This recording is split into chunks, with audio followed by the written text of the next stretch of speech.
सार्वजनिक क्षेत्रों के बैंकों के निजीकरण के विरोध में United forum of Bank unions की ओर से 16 और 17 दिसंबर को देशव्यापी हड़ताल का ऐलान किया गया है। यूनियन का आरोप है कि केंद्र सरकार बैंकों का निजीकरण कर पूंजीपतियों के हाथों में सौंपने की साजिश रच रही है। सरकार के निजीकरण की मंशा के विरोध में बैंक कर्मी 2 दिवसीय देशव्यापी हड़ताल पर जाने को मजबूर हैं। United forum of bank union के संयोजक नरेंद्र शर्मा ने शिमला में पत्रकार वार्ता कर बताया कि हाल ही में केंद्र सरकार बैंकिंग रेगुलेशन बिल को शीतकालीन सत्र में लेकर आई, जिससे सरकार की हिस्सेदारी 51% से कम रह जाएगी। इसका साफ मतलब निजीकरण को बढ़ावा देना है। उन्होंने बताया कि देश की आर्थिकी को मजबूत करने में सरकारी बैंकों की महत्वपूर्ण भूमिका रही है। बैंकों का निजीकरण हरगिज बर्दाश्त नहीं किया जाएगा। इसके खिलाफ 2 दिन की हड़ताल की जा रही है, वो आगे भी लड़ाई लड़ी जाएगी।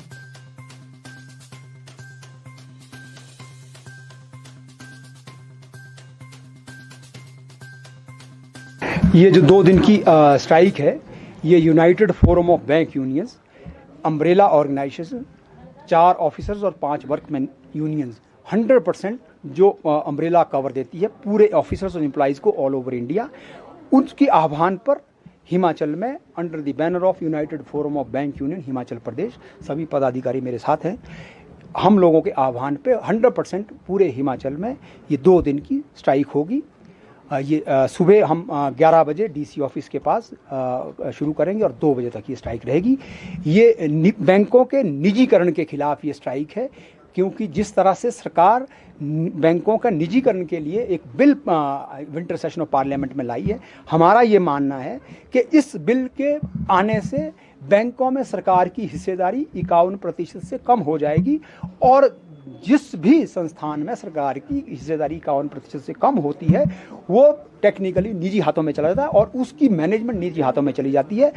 और क्योंकि जैसा पब्लिक सेक्टर बैंकों का एक बहुत बड़ा देश के आर्थिकी के बदलाव में आज़ादी के बाद का रहा है, हम आत्मनिर्भर हुए हैं हर क्षेत्र में और दूर दूर के इलाके तक बैंकों की सुविधाएं आम जन तक हम पहुंचे हैं और आम किसानों तक। और जैसा कि मैंने पहले कहा कि कृषि के क्षेत्र में एक बहुत बड़ा बदलाव देश ने देखा है कि हम भूखमरी की स्थिति से आज फूड सरप्लस है, ग्रीन रेवोल्यूशन हुआ है, रोजगार के पब्लिक सेक्टर बैंकों में बहुत बड़े अवसर हुए हैं और देश के प्रायोरिटी सेक्टर के लिए देश के कोने कोने में हम सेवाएं दे रहे हैं। और इस सरकार की भी जितने फ्लैगशिप प्रोग्राम्स हैं उसको, चाहे वो मुद्रा लोन के तहत हो और इसके डिमोनेटाइजेशन नोटबंदी के समय में हमने पूरी मेहनत से बैंक के साथियों ने काम किया और जितने भी सरकार के फ्लैगशिप प्रोग्राम हैं वो हम चला रहे हैं। लेकिन अगर ये निजी हाथों में जाएंगे तो हम उसका घोर विरोध करेंगे,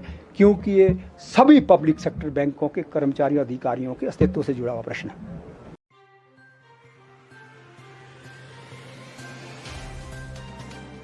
हिमाचल प्लस न्यूज के लिए शिमला से पुष्पेंद्र चौधरी की रिपोर्ट।